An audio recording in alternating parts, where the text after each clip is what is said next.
ప్రజాపాలన పేరు మీద అధికారంలోకి వచ్చినటువంటి ఒక రేవంత్ రెడ్డి ప్రజాస్వామ్య స్ఫూర్తికి విరుద్ధంగా రాజ్యాంగ నిబంధనలు తుంగలో తొక్కుతూ ఒక నియంత లెక్క మారి ఇవాళ కొంతమంది పోలీస్ అధికారులను కాళ్ళుగా మార్చుకొని తన ప్రైవేట్ ఆర్మీగా మార్చుకొని ఇవాళ బీఆర్ఎస్ పార్టీకి సంబంధించిన కార్యకర్తలపైన నాయకులపైన విచ్చలవిడిగా కేసులు పెట్టి ఇవాళ అణచివేతకు పాల్పడే దుర్మార్గమైన ప్రయత్నం చేస్తూ ఉంటే ఇవాళ డీజీపీ జితేందర్ గారి దగ్గరికి వచ్చి ఈరోజు ఒక ముఖ్యమైన అంశం పైన రిప్రజెంటేషన్ ఇవ్వటం అయింది. మిత్రులారా, తెలంగాణ సమాజం అంతా కూడా తెలుసుకోవాల్సిన ముఖ్యమైన అంశం ఇవాళ 7 సంవత్సరాలు శాసనసభ్యుడిగా పనిచేసి వివిధ శాఖలకు మంత్రిగా పనిచేసి మనసున్న మనిషిగా ఆపదలో ఉన్న వాళ్లకు అందుబాటులో ఉండేటువంటి ఒక నాయకుడిగా పేరున్నటువంటి ఒక హరీష్ రావు గారి పైన టెలిఫోన్ ట్యాపింగ్ చేస్తున్నాడు అని చెప్పని ఒక ఊరు పేరు లేనటువంటి ఒక habitual offender number of criminal ఇచ్చిన కంప్లైంట్ ఆధారంగా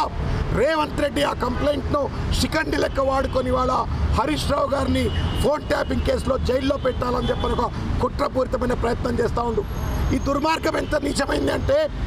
వాళ్ళ వంశీకృష్ణ అని చెప్పని ఆ కంప్లైంట్లో అంతర్భాగమైనటువంటి ఇంకొక వ్యక్తిని పట్టుకొచ్చి అరెస్ట్ చేసి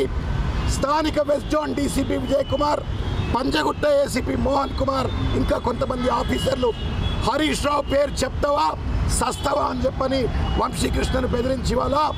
ఫోర్స్డ్ కన్ఫెషన్స్ కోసం ఇవాళ దుర్మార్గమైన ప్రయత్నం చేస్తూ ఉన్నారు.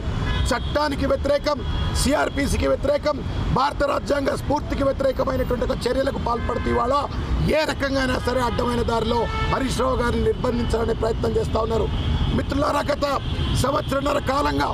చూసినట్టయితే అనేక పర్యాయాలు కేసీఆర్ గారిపైన, కేటీఆర్ గారిపైన, కవిత గారిపైన, ముఖ్యంగా హరీష్ రావు గారిపైన అనేక మార్లు దాడులు చేసే ప్రయత్నం చేసిండ్రు. ఖమ్మంలో దాడులు చేస్తే